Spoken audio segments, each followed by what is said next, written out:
And that next thing is called Microsoft 365 Entra ID Entitlement Management. Now, earlier we have been looking at what we can do if we want to implement the zero trust strategy for administrators. But what if we want to enable just enough access and just in time access for users? In that case, we have something called Microsoft Entra ID Entitlement Management. Entitlement management is, well, first of all, very difficult to write. Entitlement management is where we can allow users to access certain resources only based on the resources they need to access, plus we can sort of set a time frame on when they are allowed to access those resources. It is very, very similar to privileged identity management for administrators if you would look at what the purpose of the product is. However, the way that we set up entitlement management is different. In this training, in the MS 102 training, we only need to know what it is. We don't need to go very deep into it. We just need to know it exists. So what I want to do is I want to show you the demo alone. As you can see here in the Entra Admin Center under Identity Governance, there is next to Privileged Identity Management, we have Entitlement Management right here. Now, if you look at what Entitlement Management does, is it allows us to create catalogs of resources. I have quite a couple of catalogs, but what you can do is you can create a catalog. You could, for example, name it My First Catalog, but typically you would go and say, hey, you know what, I'm gonna go and I'm gonna show, for example, content that is related to the sales department in, let's say, the Netherlands, right? You could do some kind of a location-based, location-based, function-based kind of solution for that. When you create a catalog, you could immediately go and say, hey, is this catalog also something that I might be interested in sharing with external users? For example, SharePoint and also Teams, it may contain content that is to be shared with customers or shared with partner organizations. But if you want to do something internal, then you may want to immediately go and say, hey, I'm not want to enable this for my external users. You create, your catalog. You have to have some kind of description as well. So I'll just copy paste the name in there. Let's create it. So that gets me my new catalog. And then what you can see that in a catalog, if you open it up, you can start adding resources to the catalog.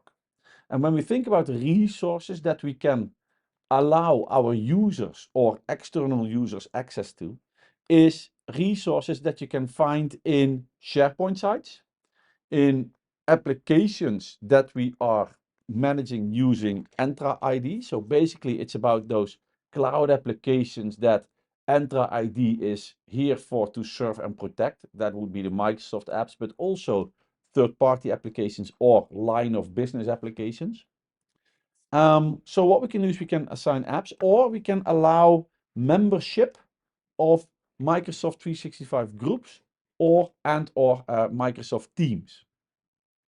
So for example, I could go and say in this catalog, I want to add a team in there. So maybe I want to add the A team in there. Maybe I want to also allow people to be part of different groups, like let's say the cloud PC users, or maybe the finance partner. That doesn't make sense at this point. So maybe I have something else related to this. I don't know. I don't have something for sales here, but let's say team side as well.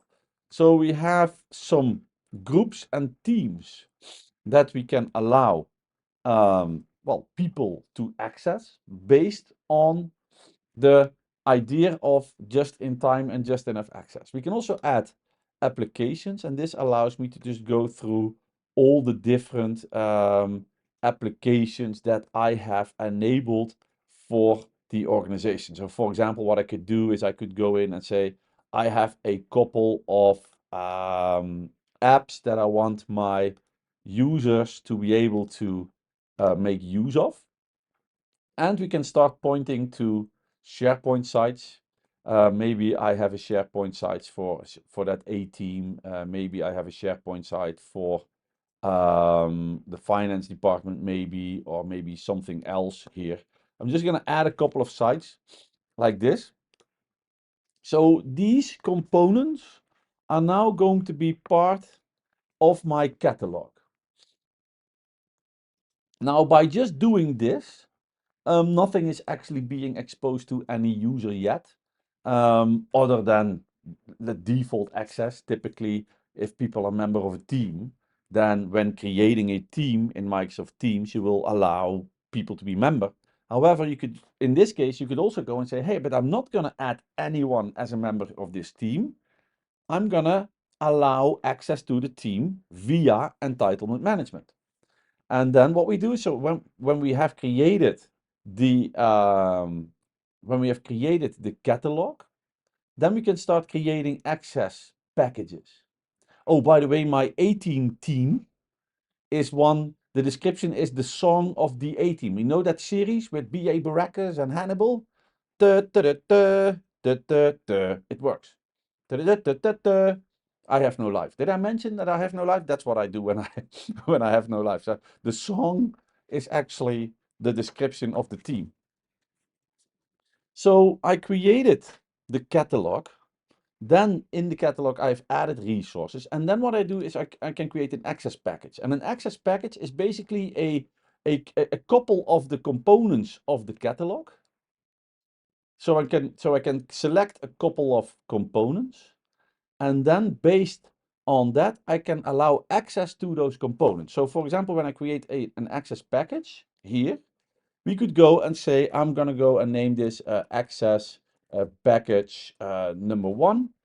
What I need to do when I create access package number 1, I can go and then start adding resources and roles in that access package. So for example, if I have a SharePoint site for the A team like this, I can then go and say, but if someone gets access to this SharePoint site via my access package, that user is going to be a visitor.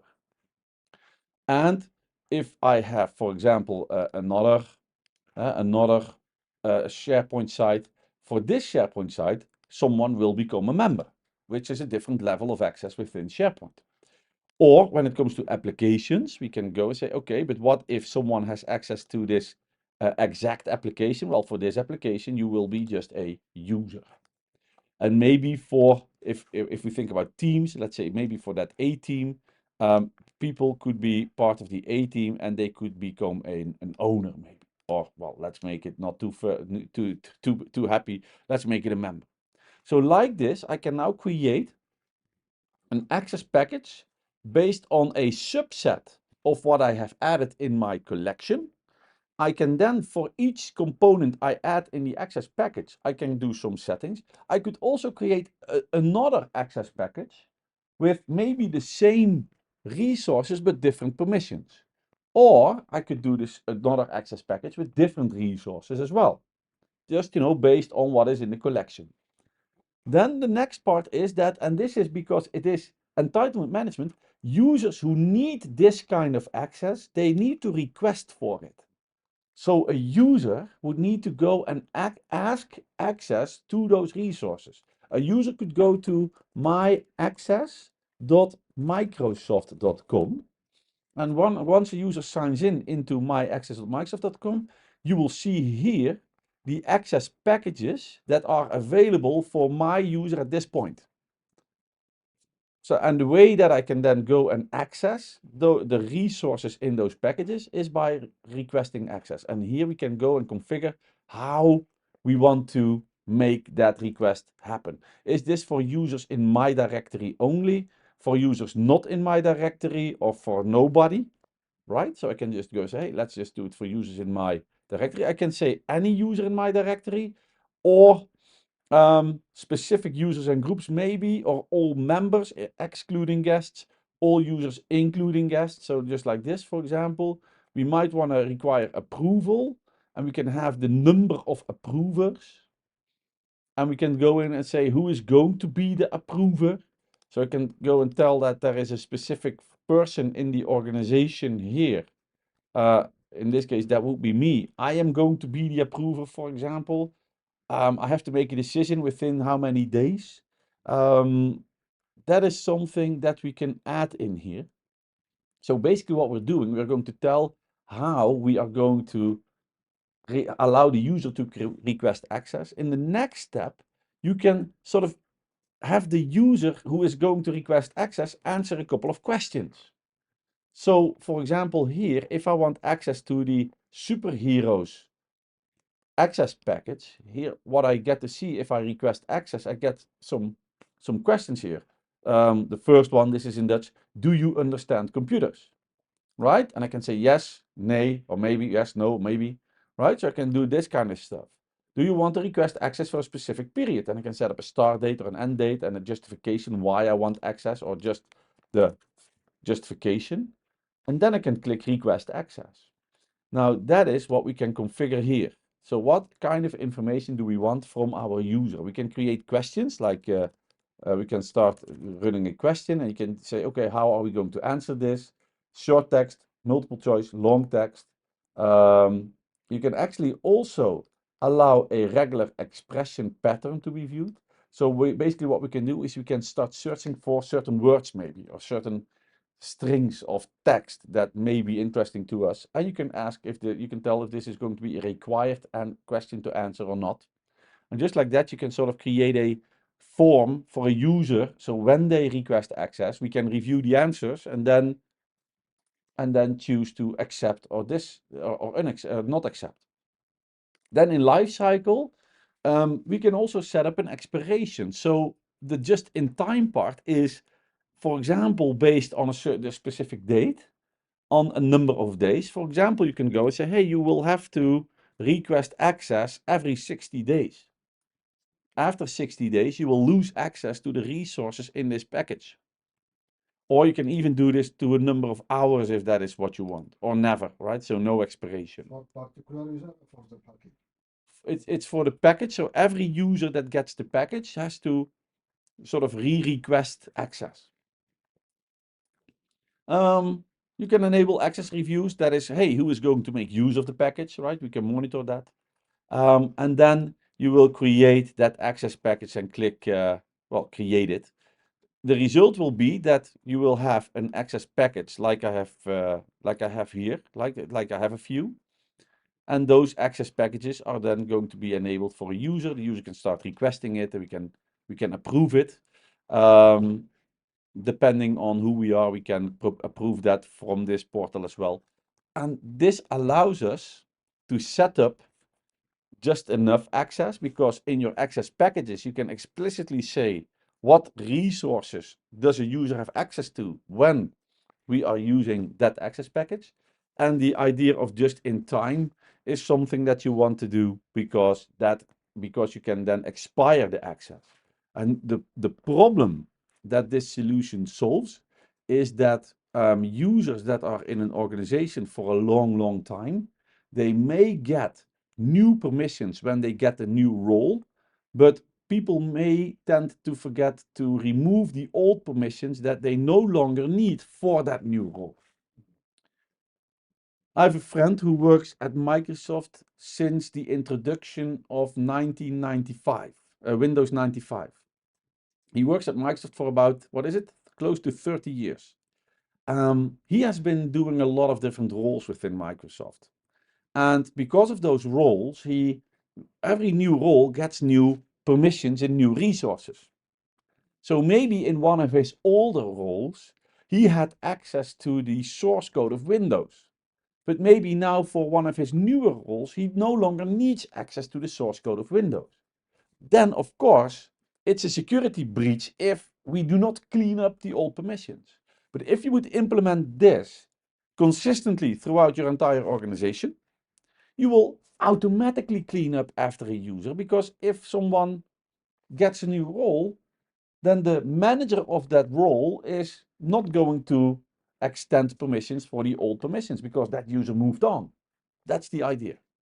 So if we think about zero trust strategy, just enough access, just in time access, then for administrators, we have privileged identity management.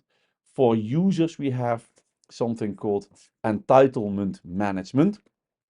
Just to make sure, both of these require an Entra ID Plan 2 license. This is Entra ID Plan 2 stuff that we need to work with.